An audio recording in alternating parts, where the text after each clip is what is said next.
बताइए बेटा, what is atom?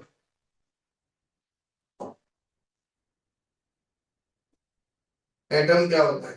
What is atom? कोई पता करके आया हो आपके से? कोई डेफिनेशन? हाँ बताइए, व्हाट इज एटम लक्ष्य?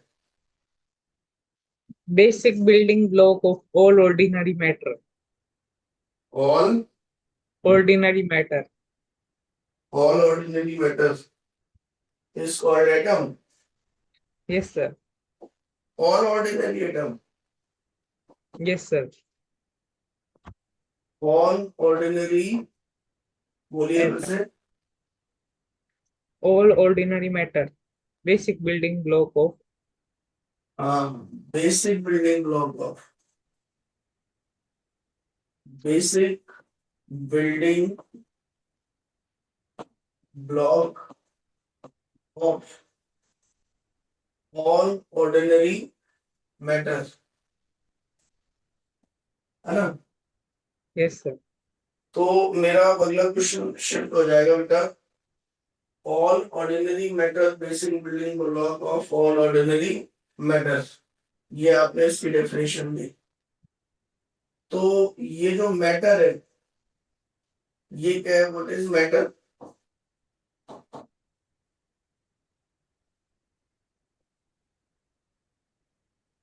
मैटर क्या होता है? सर, कुछ भी जिसके पास मास हो या फिर स्पेस ले वो। कुछ भी जिसके पास, anything which has some mass and occupy some space, that is called matter, है ना? Yes sir. फिर एक टर्म आता है बेटा, सब्सटेंस। ये क्या होता है?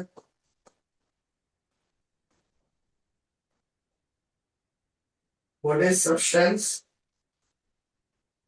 सर ये एक तरह का मैटर ही होता है हम्म, जिसके पास कोई प्रॉपर्टीज हो या फिर कंपोजिशन हो किसी तरह की। type of a matter which has uniform composition,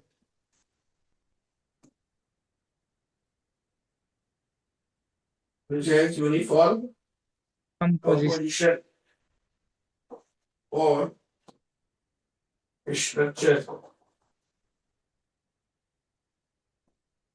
ठीक है? Yes. And we can also say fixed chemical and physical behavior।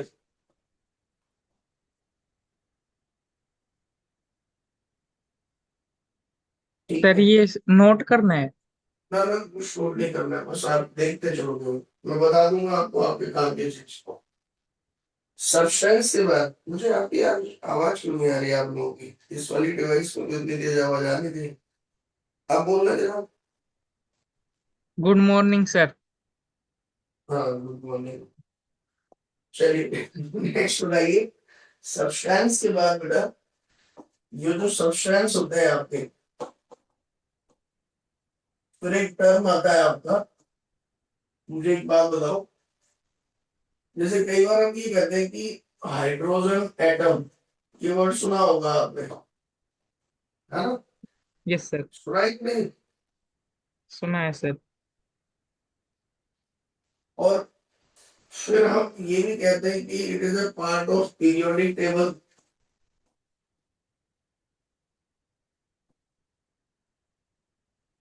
Yes sir. Periodic table पे हम कहते हैं कि एलिमेंट होता है, एलिमेंट ऑफ पीरियोडिक टेबल। फिर एक नया वर्ड हमें मिला यहाँ से, एलिमेंट। ये क्या होता है? ये हाइड्रोजन जो एच लिखा हुआ है, ये एटम होता है या एलिमेंट होता है? क्या है ये? What is element? Sir element तो एक सब्सटेंस होता है जिसके पास एक ही तरह का एटम हो, स्पेसिफिक नंबर ऑफ प्रोटॉन्स का। एलिमेंट एक तरह का सब्सटेंस होता है।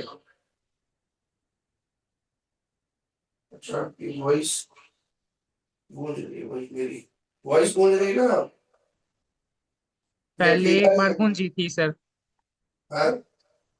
एक बार हुआ था अभी थोड़ी देर पहले, उसके पहले तो नहीं हुआ। आप ठीक आ रही है आवाज? Yes sir. ठीक है। तो एलिमेंट बेसिकली सब्सटेंस का ही एक पार्ट है, ठीक है ना, सब्सटेंस का ही एक टाइप है। सर गूंज रही है। हाँ, नहीं ना, शायद ये रूम बंद है पूरी तरह से इसलिए गूंज रही है। अभी बताना, अभी आवाज कैसी आ रही? गूंज रही है सर। अभी गूंज रही है। तो फिर जो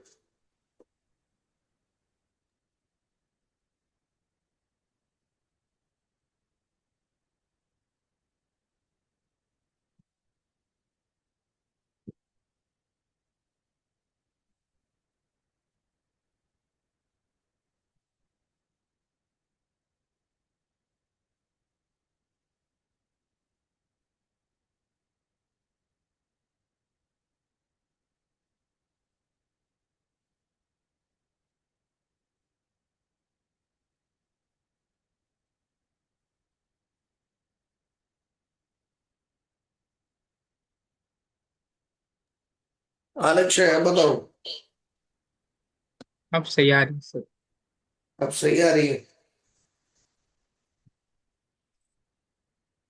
तो एक काम करते हैं, ये माइक का कनेक्शन हटाते हैं।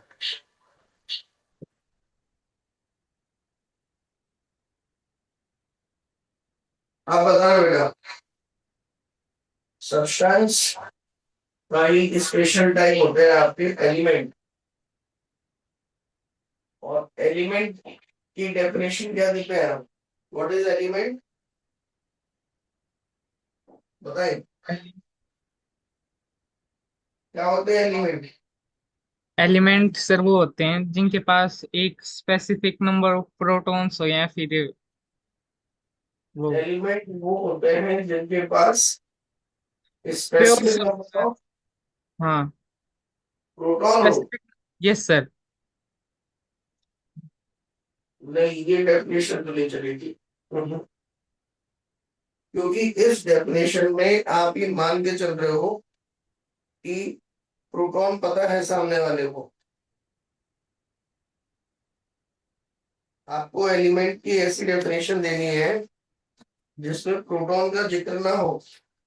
सर एलिमेंट टूट नहीं सकते सिंपल सब्सटेंस में, केमिकल तरीकों से। हाँ, ये आप कह सकते हो कि एलिमेंट जो होते हैं वो, उनको भी अगर हम बाहर से देखें, थोड़ा दूर से देखें अगर, तो वो भी बेसिकली एक सर्टेन बिल्डिंग ब्लॉक से मिलकर बने होते हैं, कुछ ऐसे देखेंगे वो, है ना, यस सर। Like this. और ये जो बिल्डिंग ब्लॉक्स दिख रहे हैं, इन्हीं को बेसिकली क्या कहते हैं? एटम।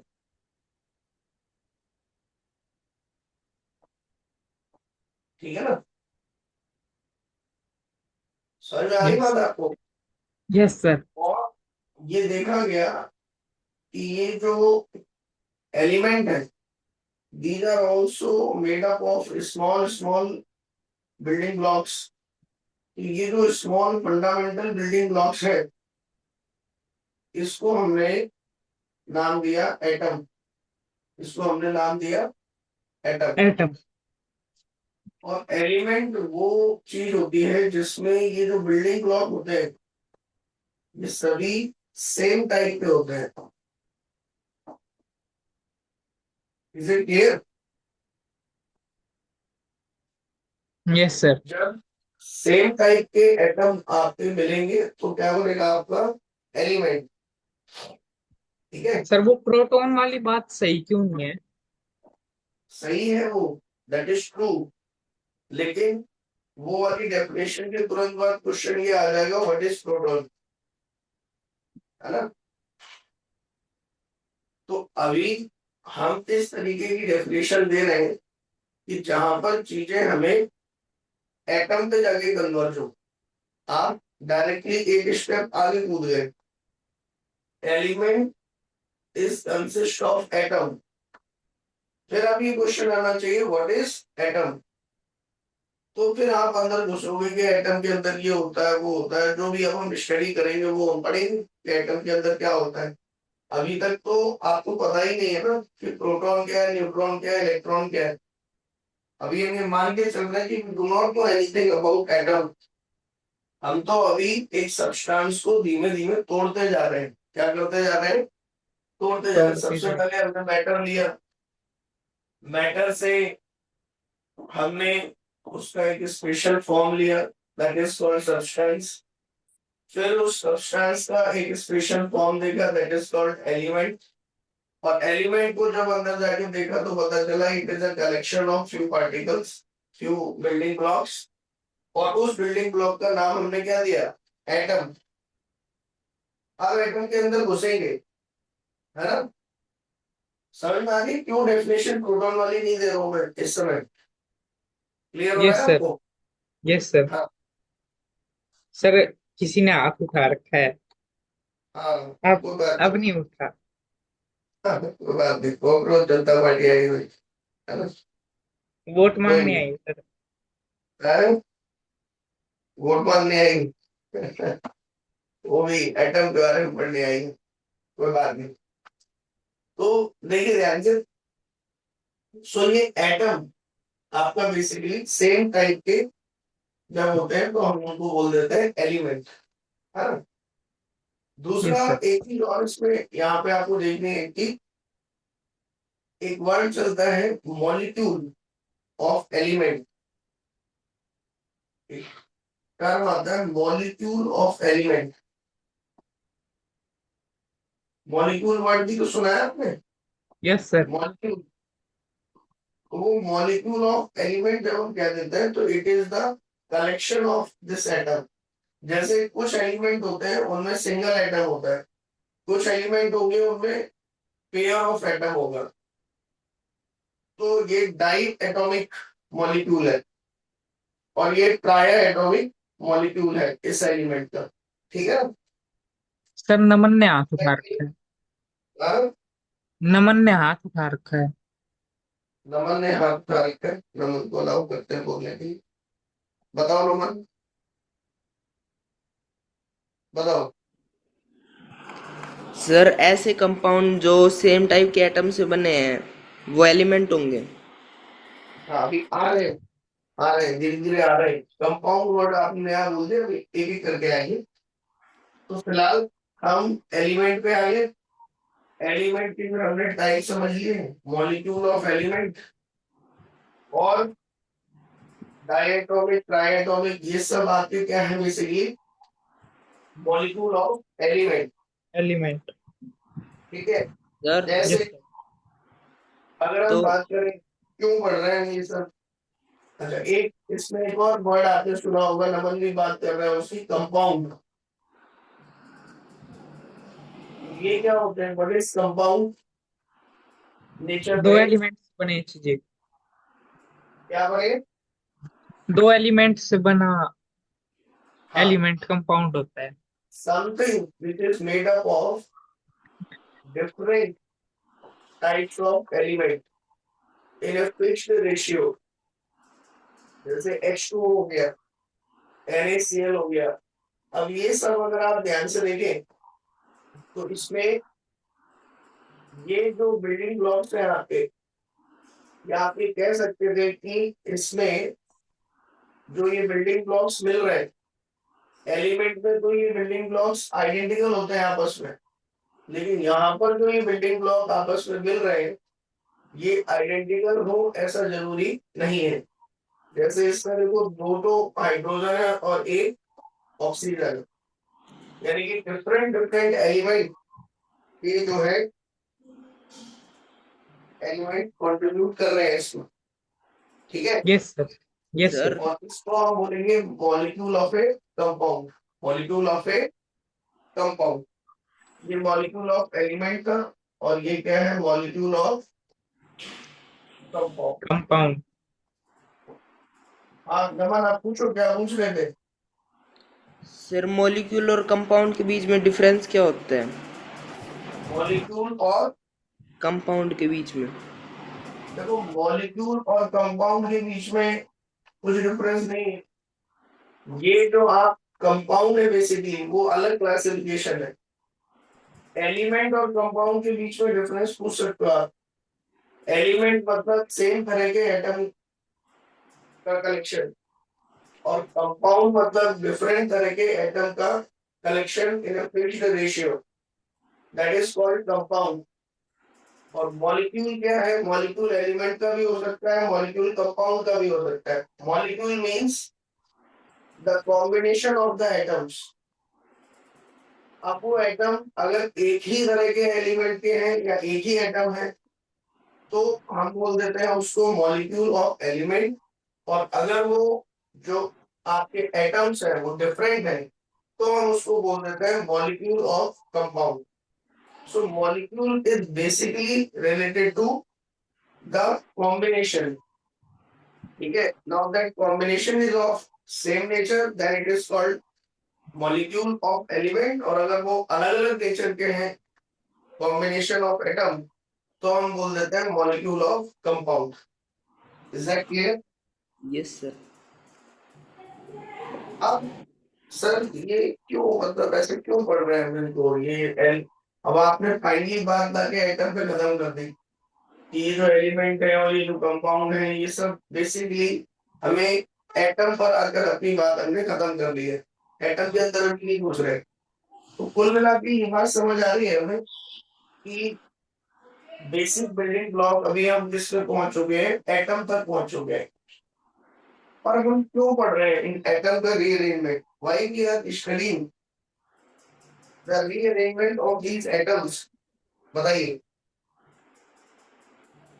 क्योंकि नेचर में ये देखा गया है कि जो भी हमारे आसपास चीजें हैं उनका जो फिजिकल और केमिकल बिहेवियर है, फिजिकल और केमिकल बिहेवियर, वो बेसिकली इन एटम्स के रीअरेंजमेंट पे डिपेंड करता है। ये माना गया है कि अगर हम अपने आसपास की सभी चीजों को तोड़ते चले जाएं, बिल्कुल छोटे छोटे पीस में, स्मॉलेस्ट पॉसिबल पीस में तोड़ते चले जाएं, तो एक समय पे सबसे पहले ये माना गया, एक समय पे, कि सबसे लास्ट में जो चीज बची रह जाएगी that is called atom. Atom. ठीक है, इसको और ज्यादा तोड़ नहीं सकते, इसको और ज्यादा डिवाइड नहीं कर सकते। तो अनकटेबल है ये, इनकटेबल। और ज्यादा इसको कट नहीं किया जा सकता। तो कोई बताएगा मुझे ये एटम ही क्यों वर्ड पड़ा है, इसका नाम एटम क्यों बोलते हैं इसको? बताओ तो बेटा। बिब्लियोग्राफी बोलते हैं इसको, बिब्लियोग्राफी, कि किसी का नाम तो शायद वो क्यों है, सिंस इट इज इनकटेबल। तो ग्रीक में इनकटेबल वर्ड को हम लिखते हैं एटोमोस, इससे। तो वहां से ये नाम पड़ गया इसका, क्या, एटम। और यही नहीं, इन लोगों ने कितनी बड़ी प्रोडक्शन की कि हर चीज दुनिया की, पूरी दुनिया इन्हीं एटम के रीअरेंजमेंट से बनी हुई है। यानी कि अगर आप इन एटम्स के अरेंजमेंट को चेंज कर दें तो चीजें चेंज हो जाती हैं। ये फोन, ये फैन, ये टीवी, जो भी हमारे आसपास जो कुछ भी दिख रहा है, सब इन्हीं तरीके के एटम्स को एक स्पेसिफिक मैनर में रीअरेंज करने से बने हुए हैं। जैसे गेम आता है लेगो करके, जैसे आपने देखा छोटे बच्चों का गेम आता है, उनको टुकड़ों को जोड़ते जाओ एक स्पेसिफिक मैनर में, तो कभी ट्रक बन जाता है, कभी घर बन जाता है।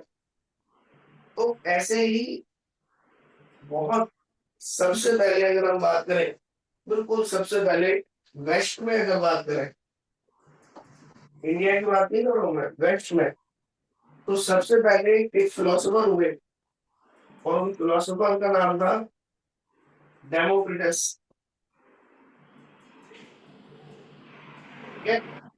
तो डेमोक्रिटस ने सबसे पहले फिलोसफिकली, है ना, साइंटिफिकली नहीं, फिलोसफिकली कह दिया था कि ये दुनिया जो है जरूर ऐसे ही बनी हुई है कि कोई ना कोई चीज ऐसी है जो और ज्यादा तोड़ी नहीं जा सकती, और वो चीजें जब अलग अलग रेशियो में मिलती हैं तो अलग अलग तरीके की चीजें दुनिया में बन जाती है।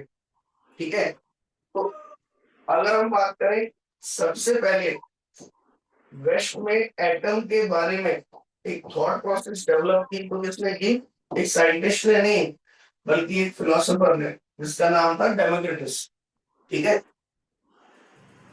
अब बाद में जाके फिर एक केमिस्ट हुए, और उन केमिस्ट का नाम है डाल्टन। क्या नाम है? सुना आपने इनका नाम? Dalton atomic theory.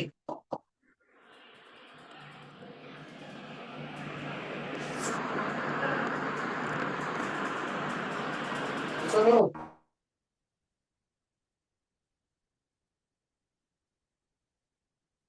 क्या बेटा? Dalton atomic theory. तो डाल्टन एटॉमिक थ्योरी कौन बताएगा? आप कुछ बताइए। आप लोगों को पता होगा डाल्टन की एटॉमिक थ्योरी क्या है?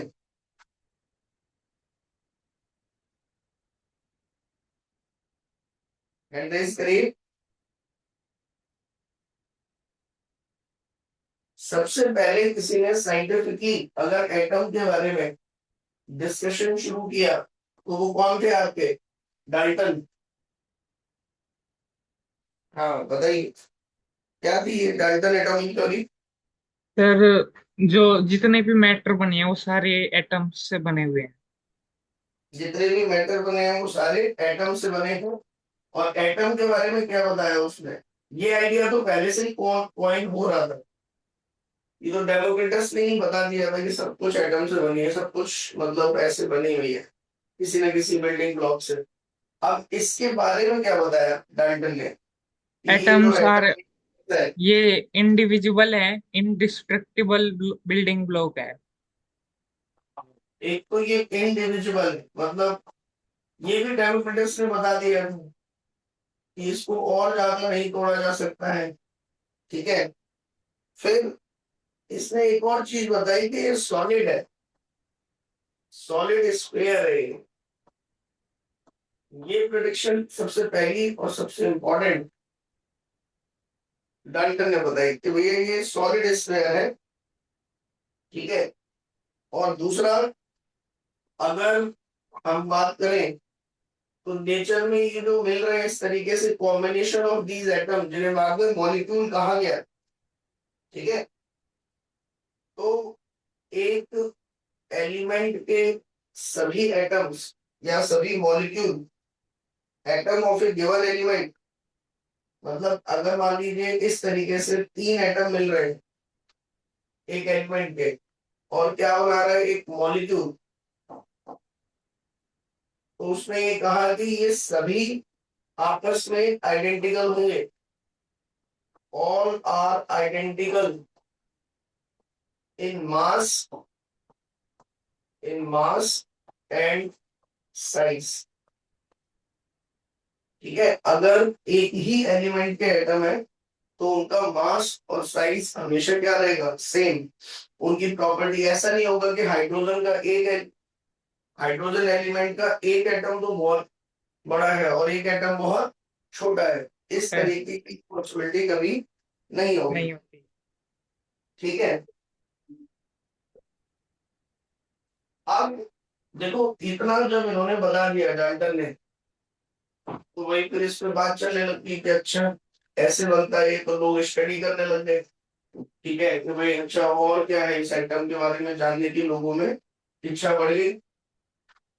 ठीक है। बाद में चल के लोगों ने गलत तो प्रूफ किया ही डाल्टन को कि भैया ऐसा नहीं है जैसा आप बता रहे हो। लेकिन वो चीज ठीक है, इस चैप्टर में आप पढ़ोगे कम से कम नए नए साइंटिस्ट बहुत सारे आए, उन्होंने एटम के बारे में कुछ कुछ बताया, और वो उतना ही बता पाए जितना उस समय में रिसर्च और एक्सपेरिमेंट करने की पॉसिबिलिटी थी। ठीक है। और जैसे जैसे टेक्नोलॉजी बनी, एक्सपेरिमेंट करने की कैपेसिटी बढ़ी, और कैपेसिटी बढ़ी तो एटम का मॉडल रिफाइन होता चला गया। ठीक है, एटम के बारे में नई नई चीज पता चलती चली गई। जैसे ये इनडिविजिबल है, ये कंसेप्ट काफी समय तक चला कि इसको और तोड़ा नहीं जा सकता। ठीक। अच्छा मुझे ये बताओ, मैं अगर ये बात नहीं बताऊंगा तो मुझे अच्छा नहीं लगेगा कि ये तो हम बेस्ट का फ्लो पढ़ेंगे अभी। ठीक है, फिर डाल्टन के बाद फिर थॉमसन आए, थॉमसन के बाद फिर रदरफोर्ड आए, रदरफोर्ड के बाद रदरफोर्ड के बाद फिर बोर्स आए, है ना। ये यस जो सर। फ्लो है साइंटिस्टों का, थॉमसन, डाल्टन से थॉमसन, थॉमसन से रदरफोर्ड, रदरफोर्ड से बोर, तो कुल मिला के 4 साइंटिस्ट आप इस चैप्टर में पढ़ोगे। और बोर के बाद भी आगे आप पढ़ोगे इस चैप्टर में डी ब्रोगली एक और पढ़ोगे। ठीक है, और केमिस्ट्री में चले जाते हो तो फिर और पढ़ लेते हो, जैसे हाइजेनबर्ग वगैरह ये सब। तो इन सबको तो हम पढ़ते ही हैं बेटा। लेकिन मुझे ये बताओ कि इंडिया में ये जो चीजें किससे बनी, क्या बनी है, और डाल्टन से करीब करीब 100 साल पहले क्या किसी और ने भी इंडिया में इसके बारे में कुछ बताया था? ये बताओ आप लोग। Is there anyone in India who has told the world about कि भाई कैसे चीजें बनी हैं, किससे मिलकर चीजें बनी हैं? एटॉमिक थ्योरी क्या सच में वेस्ट में पहले डेवलप हुई, या डेमोक्रिटस से पहले भी कोई था जिसने यस सर दुनिया था। कौन सी बताई, क्या नाम था उनका? आचार्य कनाडा। हाँ, ऋषि कनाद, कनाड, नाम था कनाद, क्या नाम था, है ना। तो यस ये सर। थे ऋषि कनाद। इन्होंने सबसे पहले ये चीज कह दी थी कि ये दुनिया जो है, इन्होंने दी थी थ्योरी, एटॉमिक थ्योरी सबसे पहले, डाल्टन से भी कई साल पहले। और इन्होंने कह दिया था कि दुनिया छोटी छोटी चीजों से मिलकर बनी हुई है, जिसको और ज्यादा तोड़ा नहीं जा सकता। ठीक है, और उन्होंने ये भी कहा, पर इनकी थ्योरी कहाँ से डिफरेंट हो गई, इन्होंने फिर ये कह दिया कि इस दुनिया में जो एलिमेंट है वो केवल 4 ही है। ठीक है, वेस्ट ने तो अब बहुत सारे बता रखे हैं, 100 ऑफ एलिमेंट्स बता रखे हैं, लेकिन इन्होंने उस समय ये कह दिया कि पूरी दुनिया जो है, देखो इनके पास कोई डिवाइस तो थी नहीं, तो ये ऑब्जर्व करते थे। और जब इन्होंने ऑब्जर्व किया कि हर चीज आखिर किन चीजों से मिलकर बनी हुई है, तो इन्हें समझ आया कि 4 ही तरह की ऐसी चीजें हैं जिनसे दुनिया में हर चीज बनती हुई दिख रही है। और वो 4 चीजें इन्होंने क्या बताई, वो 4 एलिमेंट क्या बताई? एक तो अर्थ, दूसरा वोटर। फायर। Water, voter. तीसरा फायर। और चौथा विंड। Wind air. एयर। तो इन्होंने तो 4 ही बताई, बाद में जाके बहुत सारे लोगों ने एक और ऐड कर दिया, दैट इज कॉल्ड आकाश। और बेसिकली इनको फिलोसफी में, इंडियन फिलोसफी में क्या कहा जाता है? पंच महाभूत। और इंडियन फिलोसफी में ये माना जाता है कि हमारा ये शरीर या कोई भी चीज इन 5 एलिमेंट से मिलकर बनी होती है। ठीक है, इनफैक्ट आयुर्वेदा ये भी ये मानता है कि जो ह्यूमन बॉडी है वो बेसिकली इन्हीं पांचों एलिमेंट्स के कॉम्बिनेशन से बनी हुई है। और जब इनमें से किसी एक का रेशियो रिक्वायर्ड अमाउंट से ज्यादा होता है या घटता है तो लोग बीमार होते हैं। और जो आयुर्वेदिक उपचार होते हैं आपके, वो बेसिकली इन्हीं एलिमेंट्स के बैलेंस पे डिपेंडेंट है कि कैसे इनको बैलेंस रखा जाए ताकि चीजें ठीक रहे। तो इनकी जो फिलॉसफी है एटॉमिक थ्योरी को लेके या चीजों के बनने से लेके, वो बेसिकली इन्हीं से रिलेटेड है। ठीक है। और इन्होंने ही कहा कि अर्थ और वाटर का तो मास होता है, लेकिन फायर और एयर का कोई मास नहीं होता। तो फायर का रोल क्या है फिर? फायर और एयर का क्या रोल है? वो बेसिकली अर्थ और वाटर के कॉम्बिनेशन को ट्रिगर करता है ताकि वो अलग अलग फॉर्म ले पाए। खैर, ये सब देखो फिर फिलोसफी का पार्ट हो गया, क्योंकि एक्सपेरिमेंटली कोई प्रूफ इन चीजों के वो नहीं दे पाए या उसमें टेक्नोलॉजी नहीं थी, इसीलिए साइंस इस सबको एक्सेप्ट आज की डेट में नहीं करता। खैर, वो जो भी है, लेकिन जो एटॉमिक थ्योरी, जितना क्रेडिट हमें डाल्टन या डेमोक्रिटस को देना चाहिए, ठीक उतना ही क्रेडिट हमें अपने ऋषि कनाट को देना चाहिए, क्योंकि सही तो डाल्टन भी नहीं थे, थॉमसन भी नहीं थे, रदरफोर्ड भी नहीं थे, इनफैक्ट बोर भी नहीं थे, लेकिन शुरुआत की उन्होंने, तो उनके बारे में हम पढ़ते हैं बुक्स में, तो हमें इनके बारे में भी पता होना चाहिए। ठीक है। अब इसके बाद हम बात कर लेते हैं डाल्टन के बाद। Late me show you few animations जिसमें आपको थोड़ा थोड़ा आइडिया लगेगा कि बेसिकली चीजें कैसे डेवलप हुई। देखिए ध्यान से।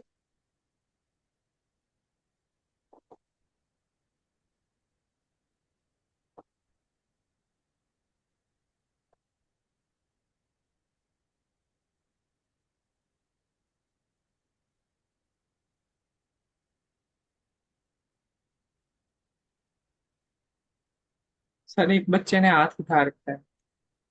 हाँ, एक बच्चे ने आंध्रा रखा है, ठीक तो नहीं रहा, देख नहीं रहा बेटा।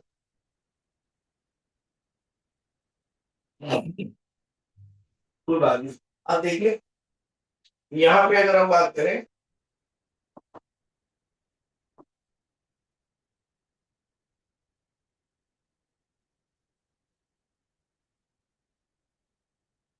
पहले एक बार देखते हैं कि किस लेवल पे जाके एटम होता है। देखिए, आई होप आपको स्क्रीन दिख रहा हो।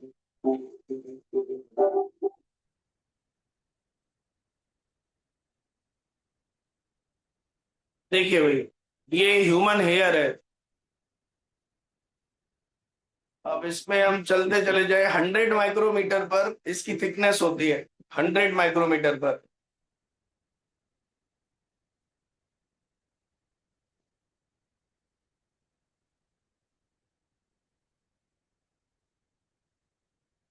और अंदर गए 1 माइक्रोमीटर पर,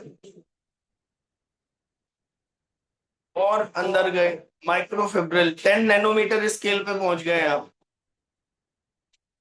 और अंदर अगर हम इसमें जाके देखें,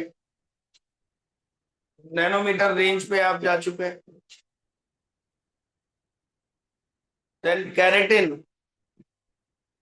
2 नैनोमीटर पर, और अंदर एंट्री ले तो आपको देखो सल्फर, नाइट्रोजन, ऑक्सीजन, कार्बन अब ये दिखने लग जाएंगे। तो ये जो आपको अब दिख रहा है इस समय, ये बेसिकली एटम है। इसके बाद अभी मैं आपको नहीं ले जाना चाह रहा हूं और अंदर, केवल मैं आपको इस पिक्चर तक रोक रहा हूं, एट दिस लेवल। देखिए, तो यहां आप देख रहे होंगे कि एक्चुअल में चीजें क्या है। Combination of these square basically, इनको ही हम क्या कहते हैं? Atoms and their molecule. ठीक है। तो ये जिस रेंज में है, ये मैं आपको भेज दूंगा व्हाट्सएप पे, वीडियोस आप देख सकते हो, स्केल बनी है। 100 पिकोमीटर पर जाकर एटम का साइज होता है, 100 पिकोमीटर।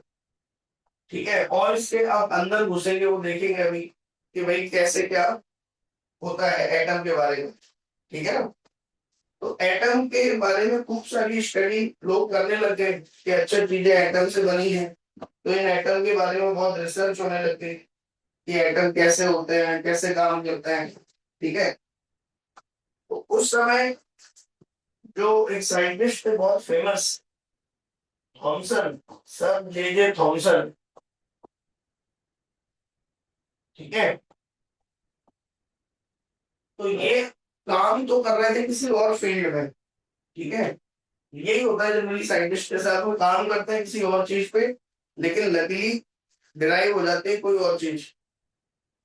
तो उस समय बेसिकली लोग काम कर रहे थे किसके ऊपर, लाइट के ऊपर। बहुत सारे लोग कि लाइट कैसे डेवलप कर सकता है। तो लाइट डेवलप करने का एक तरीका जो लोगों को पता था वो ये था कि इलेक्ट्रिक बल्ब में एक फिलामेंट होता है, जैसा कि हमने करंट इलेक्ट्रिसिटी में पढ़ा था, और उसमें हम करंट देते हैं। जब करंट देते हैं तो वो करंट इसमें पास करती है और फिर इससे लाइट निकलती है। ठीक है, ये तो एक तरीका है करंट प्रोड्यूस होने का। ठीक, इसके अलावा अगर मैं आपसे ये कहूं, ये तो सॉलिड मटेरियल है फिलामेंट। अगर मैं आपसे ये कहूं, आप सभी ने घरों में एक डिवाइस देखी होगी जिसका नाम है टेस्टर। देखिए आपने टेस्टर यूज किया सभी ने। टेस्टर में क्या होता है, अंदर बल्ब लगा रहता है, बल्ब। क्या होता है टेस्टर में बताओ।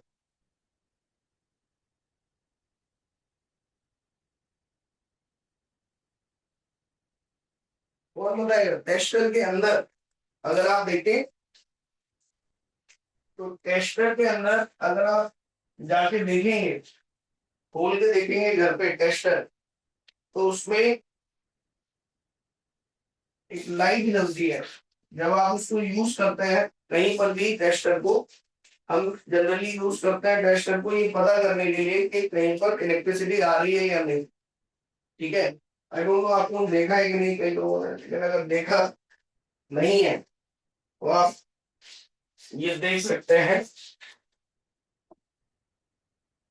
इलेक्ट्रिक टेस्टर को। अगर आप देखें, इलेक्ट्रिकल टेस्टर यह एक ऐसी डिवाइस है जो हर घर में यूज होती है, और इलेक्ट्रिकल डिवीजन जो काम करने वाले लोग उसके लाइफ का ये एक इम्पोर्टेंट पार्ट है, क्योंकि इसको उठने से देखे।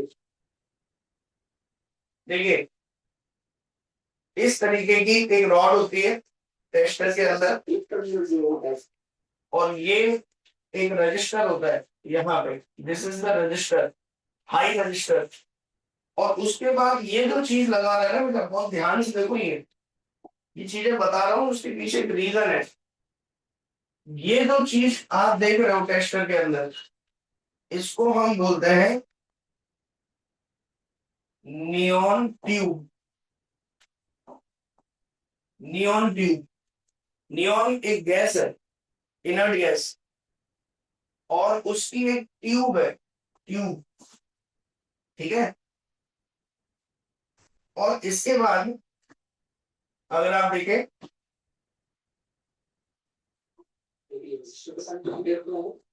इस ट्यूब के जस्ट आगे एक स्प्रिंग कनेक्ट कर दी जाती है, और स्प्रिंग को फिर इस तरीके से इस पूरे सेटअप को हम कनेक्ट करते हैं ग्लास की शील्डिंग से, और लास्ट में एक मेटेलिक कनेक्शन प्रोवाइड कराते हैं बिल्कुल एंड पे। और इस मेटेलिक ऑब्जेक्ट का कनेक्शन हम कर देते हैं लास्ट में आगे कहां पर, अंदर वो जो नियॉन बल्ब लगा हुआ था उसके टर्मिनल से। ठीक है, अब जब मान लो हमें इलेक्ट्रिसिटी मेजर करनी है कहीं पर, तो हम बस स्विच में ले जाके इसको इस तरीके से पहले कनेक्शन प्रोवाइड कराते हैं। उससे क्या होता है, अगर उसमें इलेक्ट्रिसिटी आ रही होगी तो वो इलेक्ट्रिसिटी यहां से आके इकट्ठी हो जाती है। ध्यान से देखिए 220 वोल्ट आ रहा है सप्लाई में, तो भैया 220 वोल्ट कई लोग पूछते हैं कि सर ये टेस्टर को छुएंगे तो करंट तो नहीं लगेगा, हम उसमें ऐसे लगा रहे हैं उसको अंदर, तो करंट तो नहीं आएगा। तो वो करंट से बचने के लिए, वो करंट से बचने के लिए ही के बीच में क्या लगाया जाता है, हाई वैल्यू ऑफ रेजिस्टेंस, जो इस हाई वोल्टेज को बहुत स्मॉल वैल्यू में कन्वर्ट कर देता है, जिससे आपके शरीर को ज्यादा खतरा ना पहुंचे। तो फिर जब आप इसको इस तरीके से कनेक्ट करते हैं तो यहां से वोल्टेज घट के इस नियॉन ट्यूब तक पहुंचता है और यहाँ बहुत सारा चार्ज इकट्ठा हो जाता है, ठीक है। लेकिन सिंस ये टर्मिनल अभी हवा में है, ध्यान से देखो, आपने कनेक्शन प्रोवाइड किया यहाँ पर, यहां से आपने पॉजिटिव चार्ज दे दिया इसको बहुत सारा, ये पॉजिटिव चार्ज आके इस ट्यूब में इधर इकट्ठा हो गया, लेकिन electric current will not flow. क्यों? क्योंकि ये टर्मिनल अभी क्या है, ओपन। लेकिन जैसे ही आप इसमें हाथ लगाते हो, आपके हाथ लगाने से, देखो अभी तक बल्ब नहीं ग्लो की है, लेकिन जैसे ही आपने हाथ लगाया, यहाँ पर नियॉन बल्ब जो है वो लाइट इमिट कर रही है, नियॉन बल्ब लाइट इमिट कर रही है। अब इसमें इंपॉर्टेंट चीज ये भी है कि टेस्टर कैसे काम करता है। आपने यहाँ से हाथ लगा के बेसिकली क्या दे दी, अर्थिंग।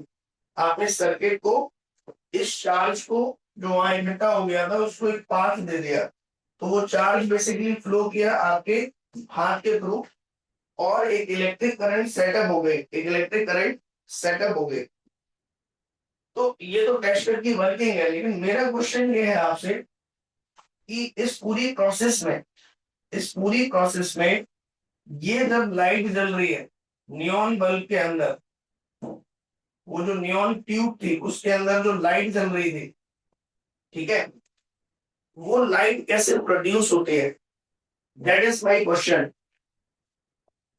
वहीं पे छुपा हुआ है एटम की डिस्कवरी का आंसर, कि ये जो ट्यूब्स होती हैं, ये जो ट्यूब्स होती हैं, इनके अंदर लाइट कैसे डेवलप होती है ना। जैसे अगर मैं और भी बहुत सारी ट्यूब्स आपको दिखाऊं यहाँ पे, ये कुछ स्पेशल ट्यूब्स आपके सामने रखी हुई हैं, अगर आप ध्यान से देखें, ये जो 1 बाय 1 आप देख रहे हैं, ये बेसिकली अलग अलग गैस ट्यूब्स है, ठीक है। और जैसे ही हम इनको इलेक्ट्रिसिटी देते हैं या इनके अक्रॉस वोल्टेज अप्लाई करते हैं, ये ट्यूब है, इसके अंदर गैस भरी हुई है, किसी में हीलियम, किसी में आर्गन, किसी में क्रिप्टन, ये सब इनर्ट गैसेस भरी हुई हैं इन ट्यूब्स के अंदर। और हम इनके टर्मिनल पर जैसे ही कोई वोल्टेज दे रहे हैं, तो ये जो ट्यूब्स हैं ये अलग अलग कलर इमिट कर रही है। देखिए, जैसे ही हम इन ट्यूब्स के अक्रॉस कोई वोल्टेज दे रहे हैं, तो यहाँ पर अलग अलग कलर गैस, हर गैस अपना एक अलग अलग कलर क्या कर रही है, प्रोड्यूस। तो the question is how this light is being produced, है ना। इसको बोलते हैं electric discharge through gases, electric discharge through gases. ये जो फिनोमेना है, ये साइंटिस्ट इस पर काम कर रहे थे बेसिकली एटम की डिस्कवरी होने से पहले, कि जब हम गैसेस में से, गैसेस के अक्रॉस हाई वोल्टेज कनेक्ट करते हैं तो लाइट डेवलप हो जाती है। तो लोगों को एक बहुत अच्छा सोर्स मिल गया था लाइट प्रोड्यूस करने का, कि भाई गैसेस को भरो और गैस को भरने के बाद उसके अक्रॉस सेल या वोल्टेज लगा दो, तो वो गैस लाइट फेंकने लगती है। तो क्यों फेंक रही है, क्या रीजन है, वो तो बात की बात है, उसको स्टडी कर रहे थे साइंटिस्ट। लेकिन लोग एक अच्छा खासा सोर्स बना चुके थे लाइट का, इलेक्ट्रिक। देखो, सबसे पहले यही था लाइट का सोर्स, बाद में थॉमस अल्वा एडिसन ने इलेक्ट्रिक बल्ब बनाया सॉलिड के थ्रू, वो बात की बात है। पर गैसेस के through light banana, this was the first discovery, first artificial source of the light. तो ऐसी ही एक स्टडी जिन ट्यूब्स में की जाती थी, उन ट्यूब्स का नाम था कैथोड रे ट्यूब। लोगों ने कहा कि ट्यूब में हम वोल्टेज लगाएंगे, गैस भरेंगे, और फिर एनालिसिस करेंगे। तो ऐसी ट्यूब्स जिनके अंदर ये सब एक्सपेरिमेंट किए जाते थे उनको हम बोलते हैं कैथोड रे ट्यूब। तो अब मैं आपको वो एक्सपेरिमेंट दिखाने जा रहा हूं जो बेसिकली जे थॉमसन ने किया था। एक कैथोड रे ट्यूब में वो यही एक्सपेरिमेंट कर रहे थे कि लाइट कैसे बनती है, क्या होता है, आखिर इस गैस में ऐसा क्या हो जाता है कि ये लाइट फेंकने लगती है। और इस एक्सपेरिमेंट को करने के दौरान ही उन्होंने कुछ ऐसा डिस्कवर कर लिया जिसने पूरी एटॉमिक थ्योरी को, उस समय तक जो डाल्टन की एटॉमिक थ्योरी थी, उसको अनस्टेबल कर दिया। हाँ, नमन हैंड रेज कर रहे हैं, बताइए नमन क्या कह रहे हैं। सर इसमें नोबल गैस यूज क्यों हुई? हाँ, इनर्ट गैस क्यों यूज हुई, ये भी क्वेश्चन है कि भाई इनर्ट गैस ही क्यों यूज करते हैं। ठीक है, तो ये सारी चीजें कि इनर्ट गैस ही क्यों हुई, दूसरी क्यों नहीं हुई, ये जैसे जैसे आप एटम के स्ट्रक्चर को स्टडी करोगे, ठीक है, कि एटम के अंदर आखिर ऐसा क्या है, और नियॉन और इनर्ट गैसेस ही क्यों यूज हुई, क्योंकि उनका जो केमिकल बिहेवियर है वो बाकी एटम से काफी डिफरेंट है। वो अलग तरीके से रिएक्ट करती हैं, अलग तरीके से एक्ट करती हैं। जैसे अगर मैं आपसे कहूं कि एक सिंपल ऑक्सीजन का एटम ले लिया, अगर ये सिंगल एटम है तो हम कहते हैं कि it is very highly reactive, it is highly reactive, single oxygen atom highly reactive. लेकिन अगर हम दो एटम को आपस में जोड़ दें, O2 बना दें, तो it is highly stable, highly stable. और ये वही मॉलिक्यूल है जिसको हम सांस लेते समय अपने अंदर ले जाते हैं। और यहीं अगर इसके 3 एटम मिला दें तो ये ओजोन बन जाती है, which is very different in the properties. So basically कोई मटेरियल कैसा बिहेवियर शो करेगा या उसका क्या एप्लीकेशन होगा, उसकी क्या केमिकल और फिजिकल प्रॉपर्टीज होंगी, it will depend on their arrangement of atoms and the structure of atoms. यही सब क्यूरियोसिटी लोगों के मन में थी कि कुछ मटेरियल तो लाइट प्रोड्यूस कर रहे हैं, कुछ मटेरियल लाइट प्रोड्यूस नहीं कर रहे हैं, तो आखिर ऐसा क्या होता है इनके अंदर। इन सब क्यूरियोसिटी को लेके जो एक्सपेरिमेंट करने की डिवाइस थी उस समय, that was cathode ray tube, उसका नाम दिया गया cathode ray tube. So let me show you the experiment which has been performed by J Thomson. इसको आप देखें, ये आपकी लाइब्रेरी, ध्यान से देखिए ये सेटअप, ये एक्चुअल सेटअप है, आई डोंट नो आपको दिख रहा है कि नहीं।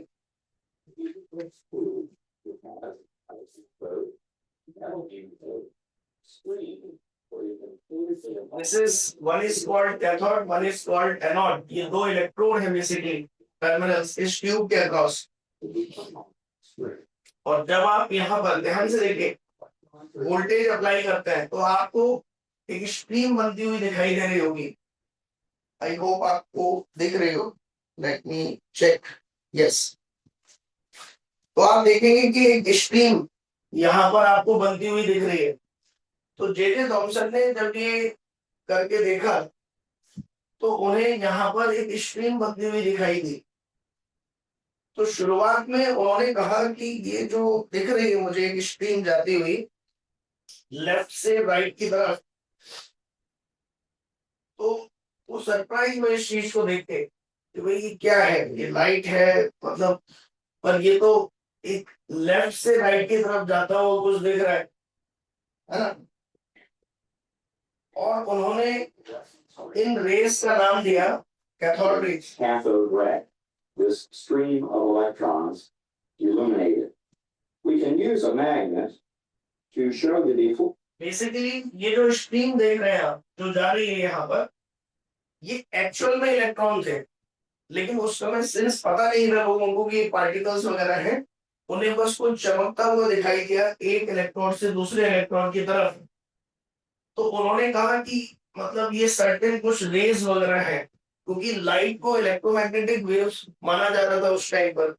तो किसी भी तरह की रोशनी या लाइट या रेडिएशन जब दिखती थी तो हम कह देते थे कि वो रे है, दीज आर रेज, ठीक है। और सिंस ये यहां से इमिट हो रही थी कैथोड से, तो इनका नाम पड़ गया कुछ समय तक कैथोड रेज। बाद में जब इनकी स्टडी की गई, थॉमसन ने इनको स्टडी किया इस तरीके से जैसे ये अभी कर रहे हैं ना, उसने क्या किया, एक मैग्नेट को इसके पास में रखा, of that string. तो देखा कि ये रेज इस तरीके से रिफ्लेक्ट हो रही है, like this. Deflected by the magnet. देखो तो ऐसे। The cathode ray moves upward. If we reverse the magnet, we would predict that the beam would be deflected in the opposite direction. And we observe that the beam is deflected downward. like this.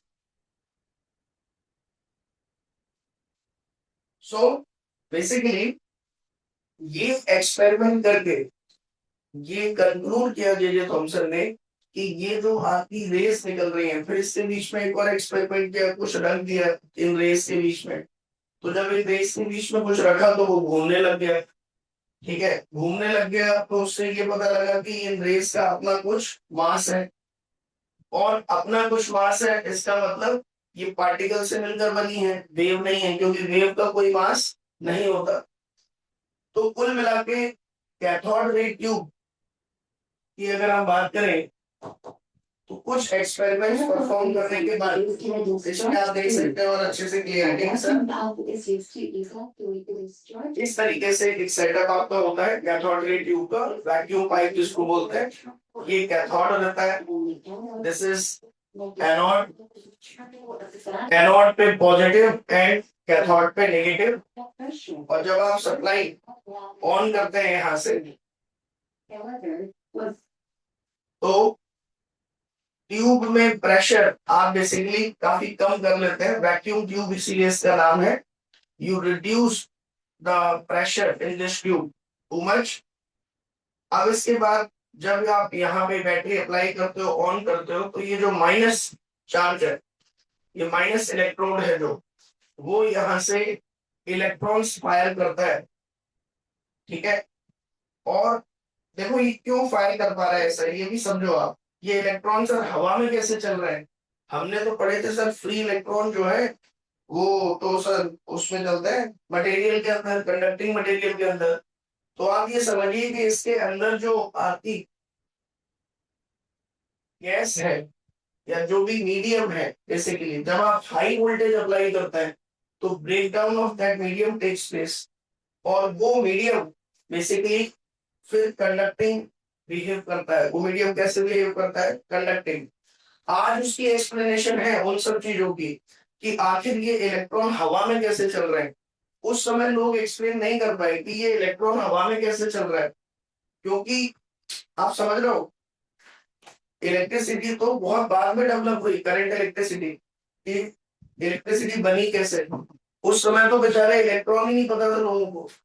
तो ये question ही लोगों के दिमाग में नहीं आया कि electron हवा में कैसे चल रहा है। इलेक्ट्रॉन तो जो फ्री इलेक्ट्रॉन है वो तो आपके मटेरियल या मीडियम में चलता है। तो ये जो चार्ज था यहाँ पर माइनस चार्ज, वो सर हवा में कैसे चलने लग गया। हमने तो करंट इलेक्ट्रिसिटी में ये पढ़ा था कि जब बैटरी कनेक्ट करते हैं तो जो मटेरियल होता है उस मटेरियल से ये बैटरी चार्ज सप्लाई करती है और ये चार्ज ऐसे मूव करता है। लेकिन ये सिनेरियो क्या है यहाँ पर कि यहाँ दो इलेक्ट्रोड है और हम एक बैटरी अप्लाई कर रहे हैं और एक एमीटर लगा दिया है।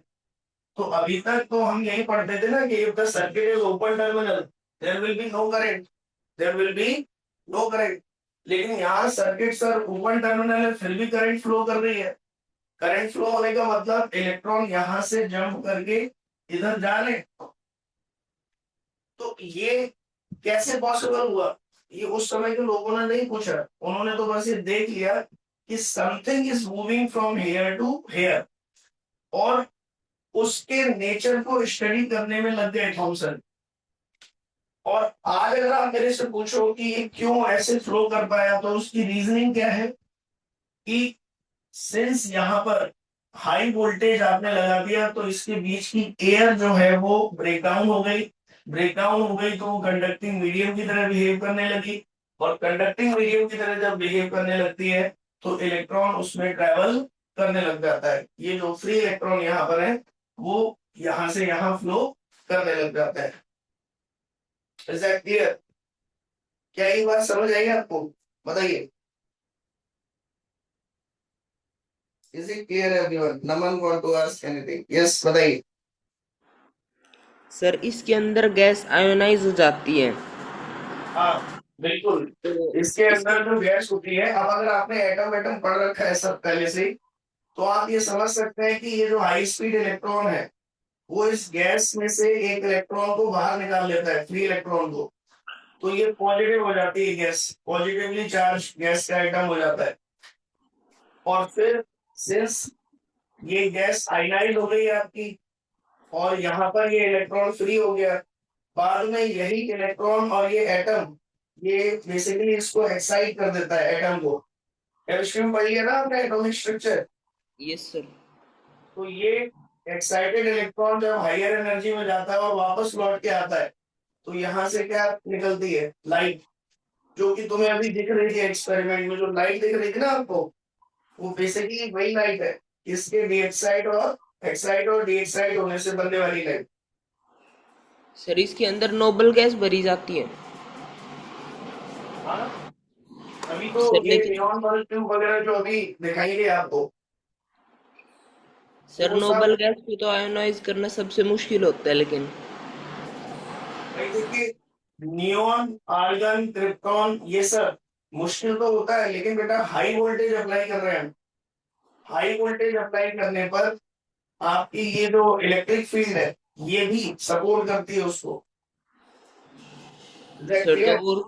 और कोई गैस लेते तो कम वोल्टेज देखो पे ये कर ये सकते देखो, थे। इधर देखो, 10 kilo volt to 20 kilo volt voltage का रेंज समझ में आ रहा है आपको?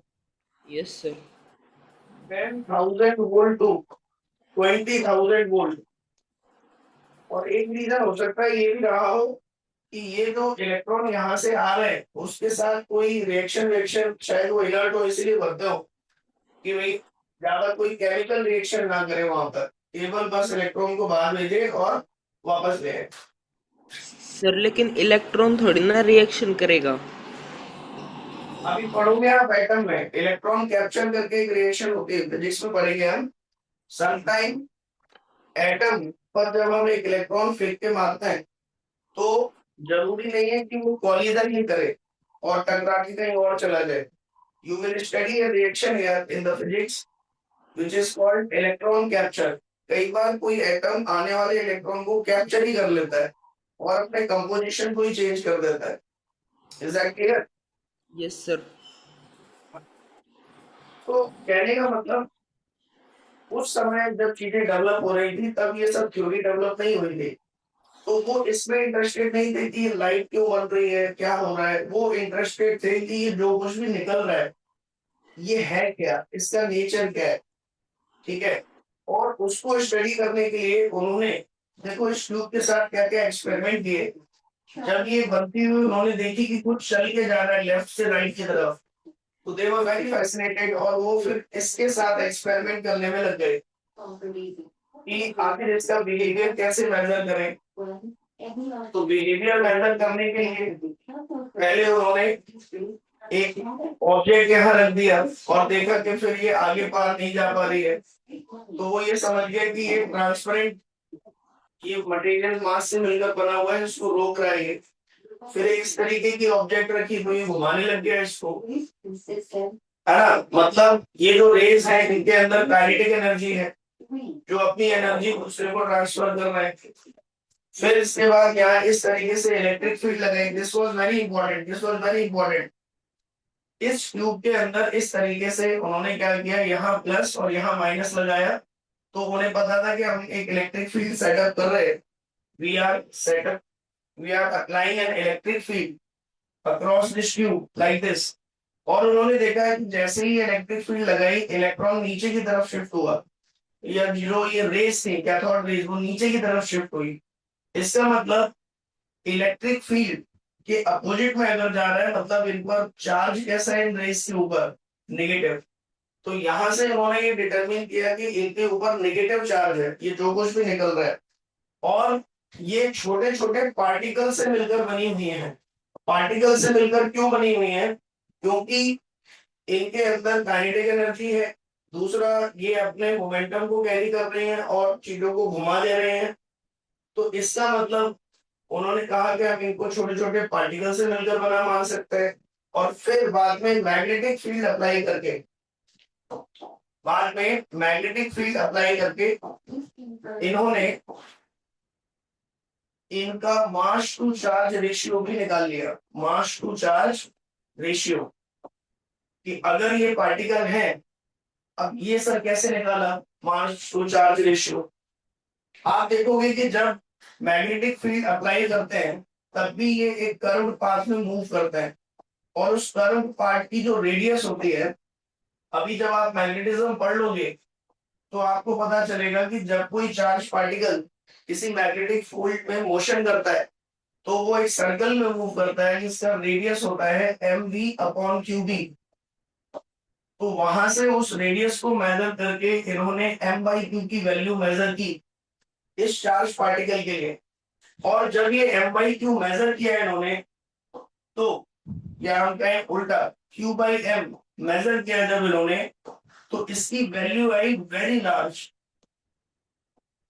तो इन्होंने दो ही कंक्लूजन निकाले कि या तो इस पर बहुत हाई चार्ज है, इस पार्टिकल पर जो भी ये रेज है इस पर बहुत हाई चार्ज है, ठीक है। लेकिन बहुत हाई चार्ज इसलिए नहीं माना गया क्योंकि जब इलेक्ट्रिक फील्ड लगाई थी तो इनका डिफ्लेक्शन या एक्सेलरेशन उतना तेज नहीं था।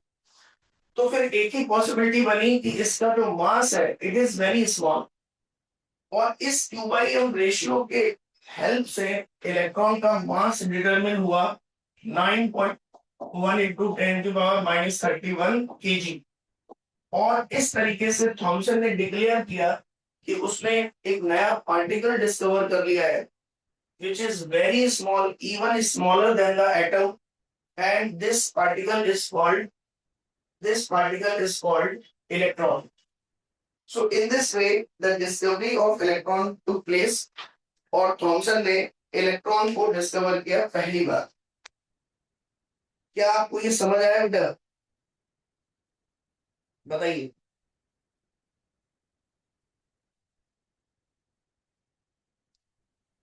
ठीक है।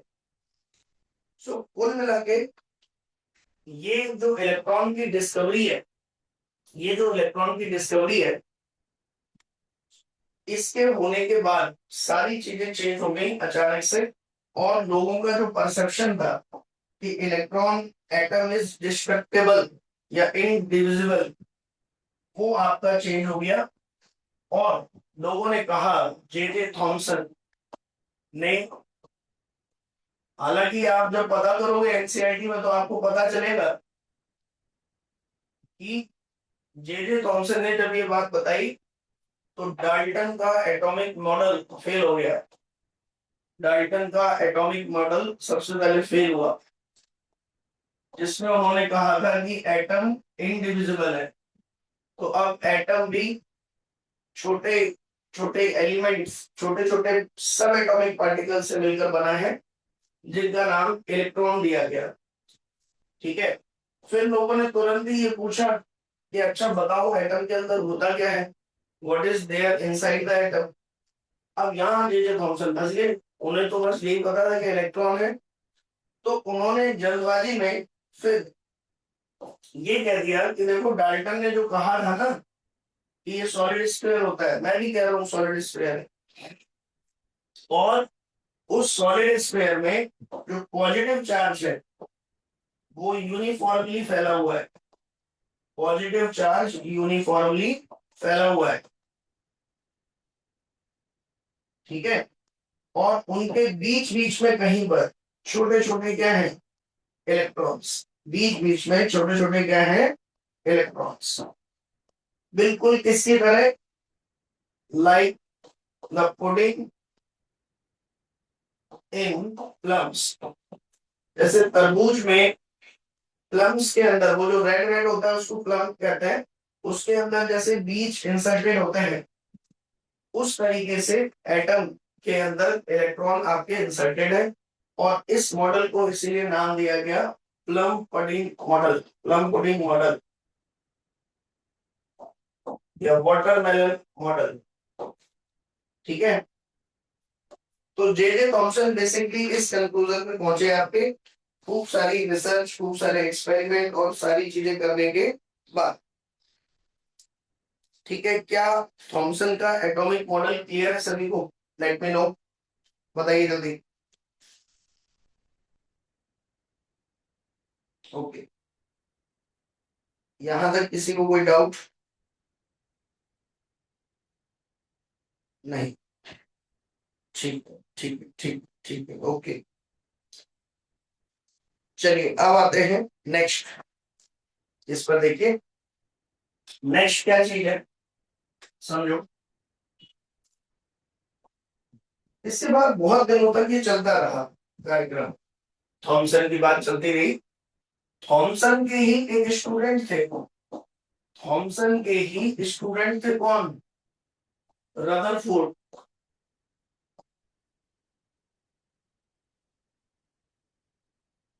ठीक है, कोई मतलब ऐसे नहीं कोई कॉम्पिटिटर रहे हो, थॉमसन के ही स्टूडेंट थे रदरफोर्ड। और रदरफोर्ड बेसिकली काम तो कर रहे थे किसके ऊपर?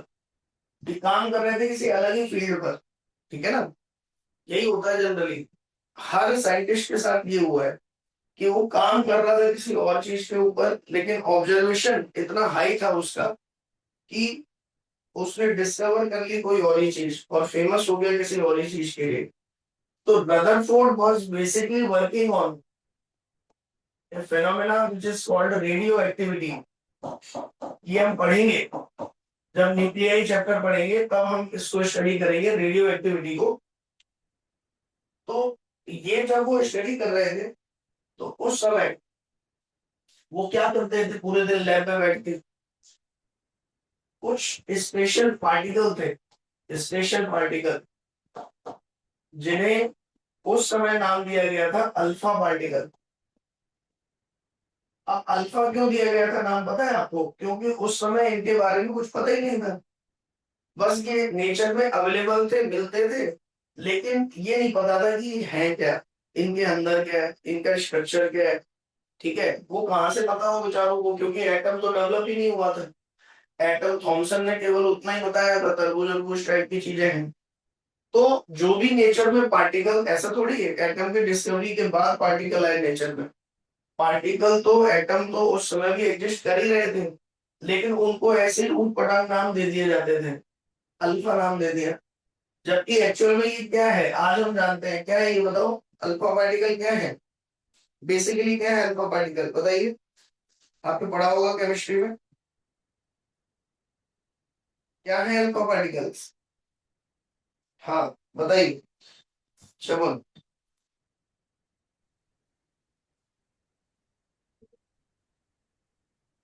बताओ बेटा। और सर हीलियम न्यूक्लियाई। हाँ, अल्फा पार्टिकल बेसिकली क्या है? 2He4 He2+। प्लस प्लस, ये है अल्फा पार्टिकल। पर उस समय पता ही नहीं था कि ये सब क्या होता है, He और ये 2 4, ये सब, ये इतनी नॉलेज नहीं थी उस समय लोगों को। तो वो बस जो भी उन्हें कुछ पार्टिकल मिलते थे स्पेशल, उनको वो कुछ नाम देते थे। और बेसिकली ये तो अल्फा पार्टिकल है, ये डिस्कवरी रदरफोर्ड ने की है ना। तो उस समय ये भी बहुत बड़ी बात मानी जाती थी कि कोई पार्टिकल ढूंढ लिया अपने नेचर में जो अजीब सा बिहेव कर रहा है। तो discovery of alpha ray, alpha particle, beta rays, ये सब इस साइंटिस्ट ने किया था डेडिकेटेड होकर। उसका इंटरेस्ट ही यही था कि मैं अलग अलग पार्टिकल्स को ढूंढूं नेचर पे और ये देखूं कि भाई कैसे चीजें काम कर रही है, पार्टिकल कैसे बिहेव कर रहे हैं, पार्टिकल फिजिसिस्ट टाइप का व्यक्ति था ये। ठीक है, और आज की डेट में कोई इंसान अगर ऐसा है जिसका इंटरेस्ट पार्टिकल्स की तरफ जा रहा है कि पार्टिकल क्या होते हैं, वो कैसे बिहेव करते हैं नेचर में, कैसे कैसी चीजें। अभी ये जो एटम आप पढ़ोगे इसके अंदर भी जब आप घुसोगे तो आपको प्रोटॉन न्यूट्रॉन, उनके अंदर भी घुसोगे तो क्वार्क, है ना। तो और अगर हम डिटेल में पार्टिकल में इंटरेस्ट आ रहा है तो ऐसे पर्सन को हम आज की डेट में बोलते हैं पार्टिकल फिजिसिस्ट। किसी का केवल न्यूक्लियर में इंटरेस्ट है, न्यूक्लियस न्यूक्लियस में इंटरेस्ट है, तो न्यूक्लियर साइंटिस्ट बोलते हैं उसको, है ना। इतना ज्यादा रिसर्च बढ़ चुकी है कि हर लेवल पे एक पूरी की पूरी दुनिया है, ठीक है। तो उसके हिसाब से फिर लोग अपना अपना स्ट्रीम आगे सिलेक्ट करते हैं कि मुझे न्यूक्लियस के बारे में पढ़ना है, कोई कहता है मुझे पार्टिकल के बारे में पढ़ना है, ठीक। तो ये जो अल्फा पार्टिकल थे इसके ऊपर एक्सपेरिमेंट कर रहे थे, ठीक है। और ये देख रहे थे कि अल्फा पार्टिकल्स कैसे बिहेव करते हैं अगर हम इनको किसी दूसरे एटम के साथ रिएक्शन कराएं या किसी दूसरे एटम के साथ इनका कॉलिजन कराएं। इनकी इंटेंशन ये बिल्कुल भी नहीं थी कि ये एटम के मॉडल को दें, एटम के मॉडल में कोई सुधार करें। ये तो अल्फा पार्टिकल के नेचर को स्टडी करना चाह रहे थे कि भाई ये किस तरीके से रिएक्ट करता है, किस तरीके से बिहेव करता है। और इसीलिए इन्होंने एक्चुअल में ये काम खुद नहीं किया, रदरफोर्ड का एक्सपेरिमेंट तो कहते हैं, लेकिन रदरफोर्ड ने ये एक्सपेरिमेंट कभी भी कंडक्ट खुद से नहीं किया। आप एनसीईआरटी में पढ़ना ये पैराग्राफ तो आपको पता लगेगा। अब उनके नाम ऐसे ऐसे रहते हैं, याद नहीं रहते मुझे। इन्होंने 20 साल का इनका एक स्टूडेंट था, 20 साल का, सोचो क्या उम्र रही होगी। 20 साल का वो स्टूडेंट और इनके एक असिस्टेंट थे। उनसे कहा लैब में जाके कि जाओ ये परफॉर्म करके आना, अल्फा पार्टिकल की बिहेवियर गोल्ड फॉइल के साथ थोड़ा देख के आओ क्या रिएक्शन हो रही है। तो वो बेचारे करने चले गए, और जब करने चले गए तो उन्हें बहुत सरप्राइजिंग रिजल्ट मिला। Late me show you that.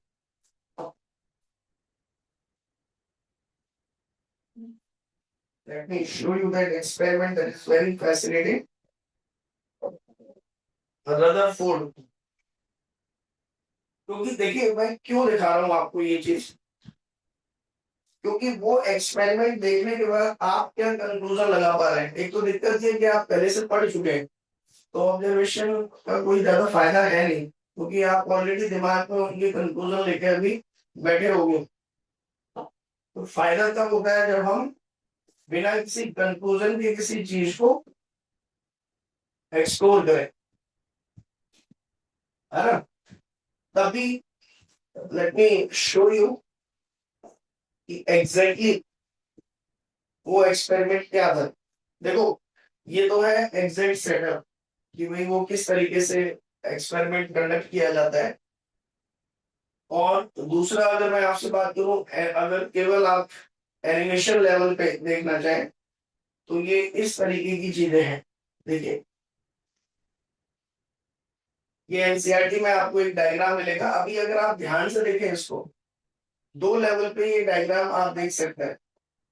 इस डायग्राम को अगर आप देखें, एक तो ये जो अभी दिख रहा है, जब आप इतनी दूर से इसको देखते हो तो ऐसा फील हो रहा है आपको यहाँ पे कि जो भी ये जो डिवाइस है, ये डिवाइस फेंक रही है अल्फा पार्टिकल, ठीक है।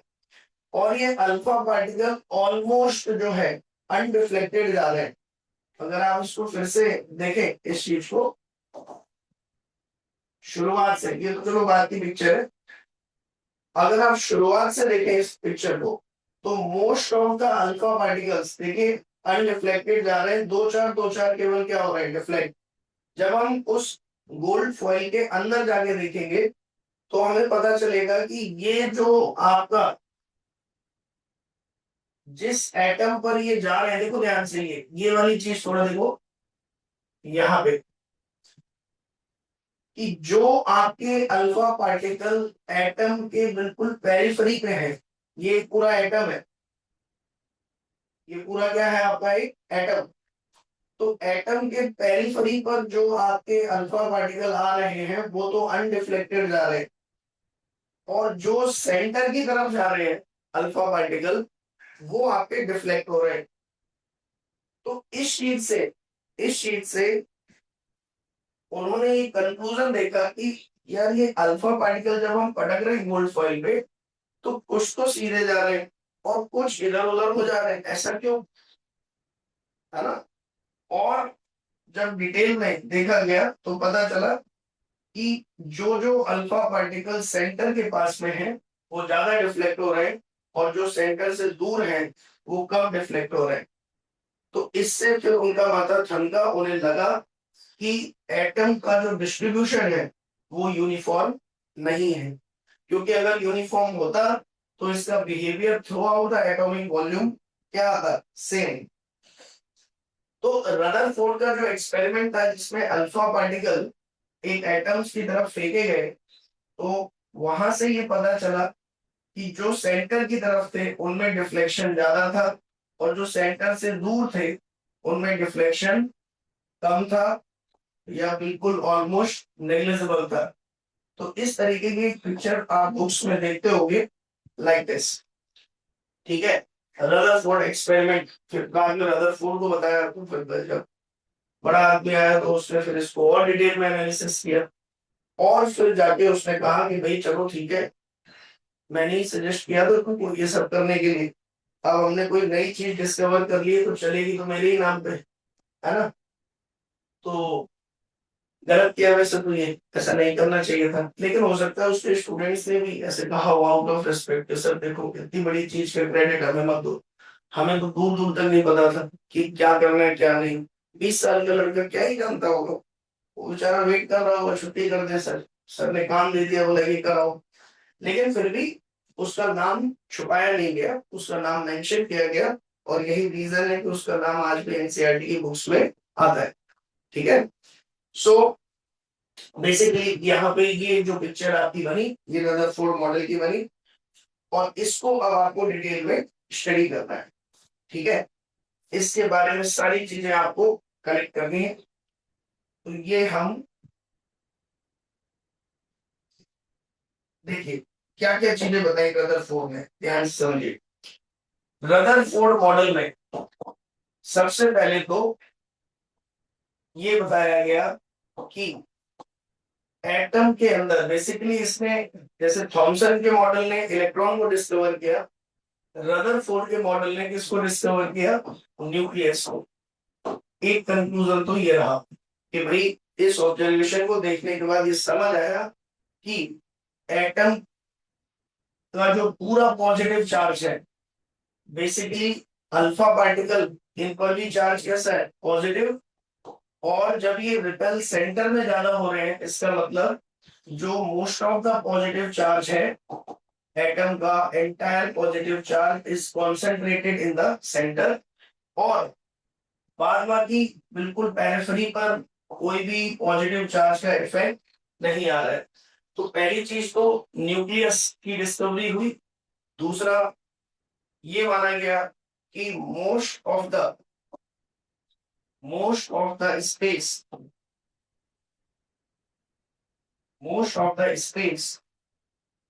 of atom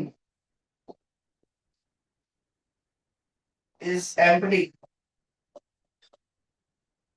मतलब ये न्यूक्लियस का जो साइज है और जो एटम की बाउंड्री है, इसके बीच में बहुत सारा स्पेस खाली है। ठीक है, ये पिकोमीटर पे है रेडियस और ये फेम्टोमीटर पर है न्यूक्लियस का साइज। ठीक है, तीसरा कंक्लूजन जो किया गया वो ये, लोगों ने कहा पॉजिटिव तो बता दिया, इलेक्ट्रॉन के बारे में भी बताओ। अब यहाँ रदरफोर्ड फंस गए भाई, जितनी चीज एक्सपेरिमेंटली पता की वो तो ठीक थी, लेकिन जहां तुक्का मार दिया वहां फंस गए। इन्होंने कहा इलेक्ट्रॉन की तो रहते ही होंगे इसके अंदर, तो उन्होंने कहा कि इलेक्ट्रॉन कैसे हो, सेंटर में सारा पॉजिटिव हो गया, तो अब क्या करें। तो एक चीज तो उन्होंने भी कही कि ये न्यूट्रल होता है एटम, उस पर इन्होंने कोई मना नहीं की। इन्होंने ये कहा जितना पॉजिटिव है उतना ही नेगेटिव है। और जो ये इलेक्ट्रॉन है जो थॉमसन ने कहे थे बीज की तरह होते हैं, इनके दिमाग में ये आ गया कि देखो सेंटर में प्लस है और बाहर माइनस है, तो ये ऐसा क्या करें, मतलब जो है कि दोनों की स्थिति समझ आ जाए। तो इन्होंने प्लैनेटरी मॉडल बता दिया एटम का। कैसा मॉडल बना दिया, प्लैनेटरी। प्लैनेटरी का मतलब ये हो गया कि जैसे सन के चारों तरफ अर्थ घूम रही है ना, और एक सर्कल में घुमाने के लिए ग्रेविटेशनल फोर्स रिस्पॉन्सिबल है। सिमिलरली उन्होंने ये कह दिया कि जो इलेक्ट्रॉन है वो इस न्यूक्लियस के चारों तरफ घूम रहा है और जो रिस्पॉन्सिबल है वो क्या है, electrical force, Fe। Classical physics use कर ली उन्होंने, उस समय जो चल रही थी खूब ज्यादा, है ना, क्योंकि प्लस माइनस अट्रैक्ट कर रहे हैं ये तो पता ही है, इलेक्ट्रिकल फोर्स लगाते हैं। और उन्होंने उस समय क्लासिकल फिजिक्स यूज करके अपना मॉडल प्लानिटरी मॉडल के जैसा दे दिया कि भाई इस प्लस के चारों तरफ ये इलेक्ट्रॉन चक्कर काट रहा है बिकॉज ऑफ इलेक्ट्रिकल फोर्स,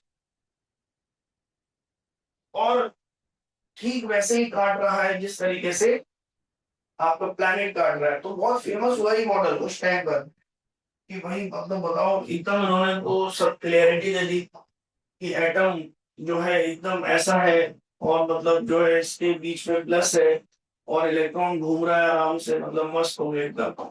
ठीक है, लोग फैसिनेट हो गए कि जैसे बाहर की दुनिया है वैसे ही अंदर की दुनिया है।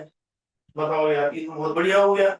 मतलब अंदर भी एटम्स जो है वही फॉलो कर रहे हैं जो हमारी अर्थ सन के चारों तरफ कर रही है। और ये स्ट्रक्चर बहुत दिनों तक चलता रहा, और इसने रदरफोर्ड के उस एक्सपेरिमेंट को भी एक्सप्लेन कर दिया कि भैया ठीक है ऐसे करता है ये। ठीक है, रदरफोर्ड के एक्सपेरिमेंट जो अल्फा स्कैटरिंग एक्सपेरिमेंट था, ठीक है, उससे हमें कई सारी चीजें भी पता चली। जैसे ये न्यूक्लियस का साइज कैसे डिटरमिन हुआ, न्यूक्लियस का साइज। तो ये माना गया कि मान लो ये एटम है, अब मैं न्यूक्लियस का साइज कैसे पता करूं। मैंने एक अल्फा पार्टिकल को फेंका, अल्फा पर भी प्लस है और यहाँ न्यूक्लियस पर भी प्लस है। तो जब ये प्लस इसकी तरफ फेंका जाएगा तो ये प्लस इस प्लस को क्या करेगा, रिपेल। और जब ये इसको रिपेल करेगा तो इसकी स्पीड धीमे धीमे कम होगी। शुरुआत में इसकी स्पीड क्या थी, 0।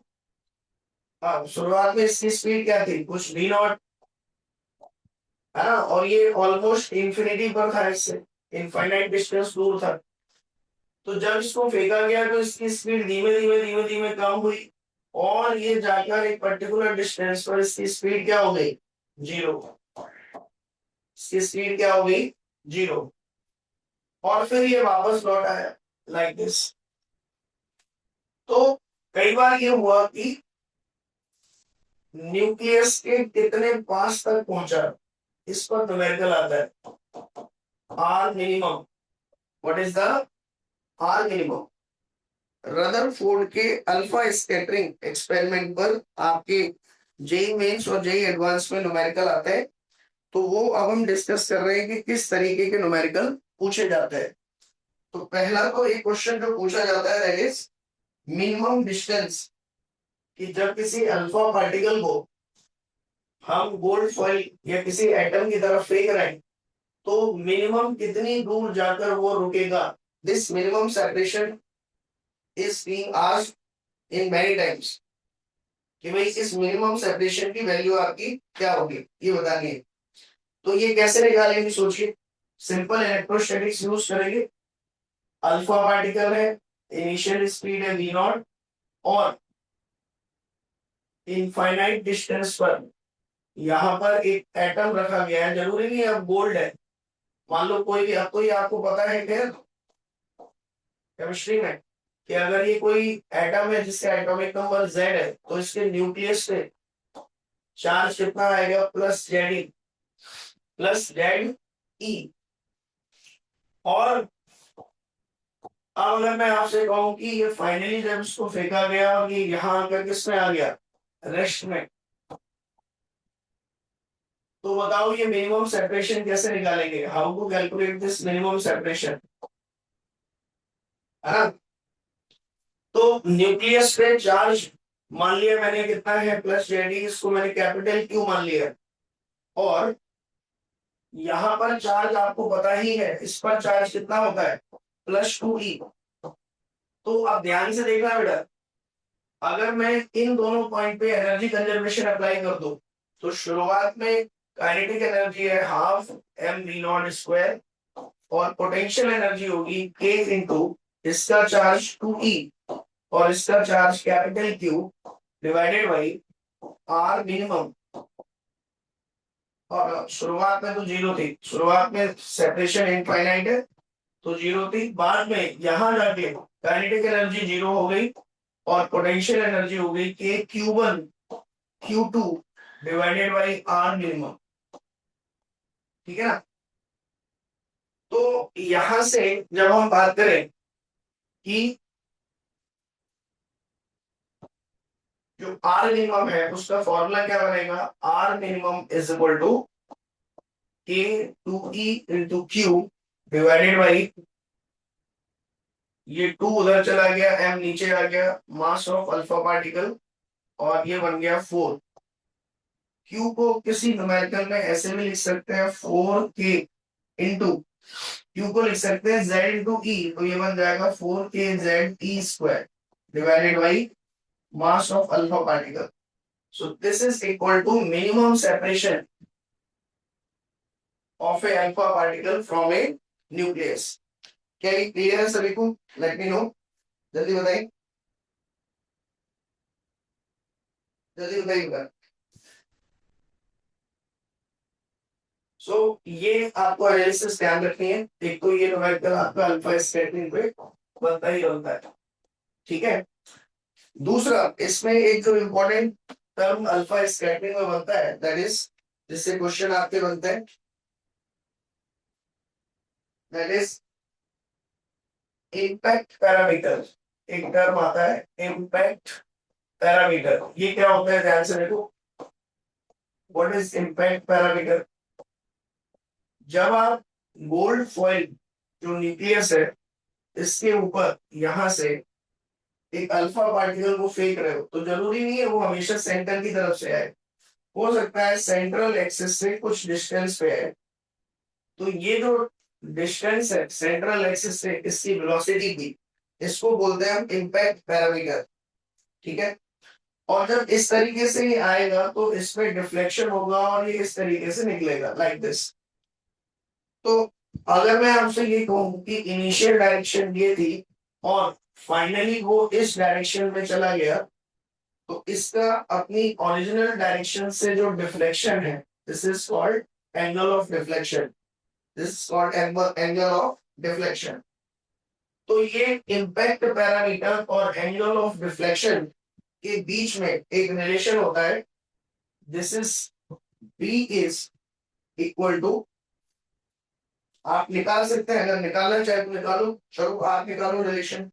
Is there any relation between b and theta? बताइए, how to calculate that? Is there any relation between b and theta? बताइए। वैसे आपको याद रखना है b is directly proportional to cot theta by 2, ये रिजल्ट आपको याद रखना है, ठीक है। तो डायरेक्टली जेईई मेंस पर इस रिजल्ट पे बेस पे क्वेश्चंस आएंगे। अगर आपको एग्जैक्ट एक्सप्रेशन चाहिए तो एक्सप्रेशन देखते ही आपको हिंट लग जाएगी कि कैसे डिराइव हुआ होगा। K Z E square into cot theta by 2 divided by 1/2 mv square, ये आपकी अल्फा पार्टिकल की इनिशियल काइनेटिक एनर्जी आपकी जो थी, दैट इज दिस वन। तो ये एग्जैक्ट रिलेशन है इम्पैक्ट पैरामीटर का एंगल ऑफ डिफ्लेक्शन से। तो जैसे क्वेश्चन अगर मैं आपसे कहूं किस तरीके का पूछा गया, आपसे कहा गया, क्वेश्चन देखिए, क्वेश्चन किस तरीके का आएगा इम्पैक्ट पैरामीटर पे, वो कहेगा कि impact parameter for an alpha scattering experiment, impact parameter for an alpha scattering experiment is d1 when theta is equal to 60 degree and d2 when theta is equal to 90 degree, ठीक है। if d1 is x times of d2, find x, बताइए। ये question आपका JEE mains में पूछा गया है। Impact parameter इन alpha scattering experiment, solve करिए बेटा सभी लोग, जल्दी से आंसर बताएं इसका। केवल आपको इतना पता होना चाहिए कि impact parameter is directly proportional to cot theta by 2. This you must know. Impact parameter is cot theta by 2. जल्दी बताइए आंसर क्या आएगा।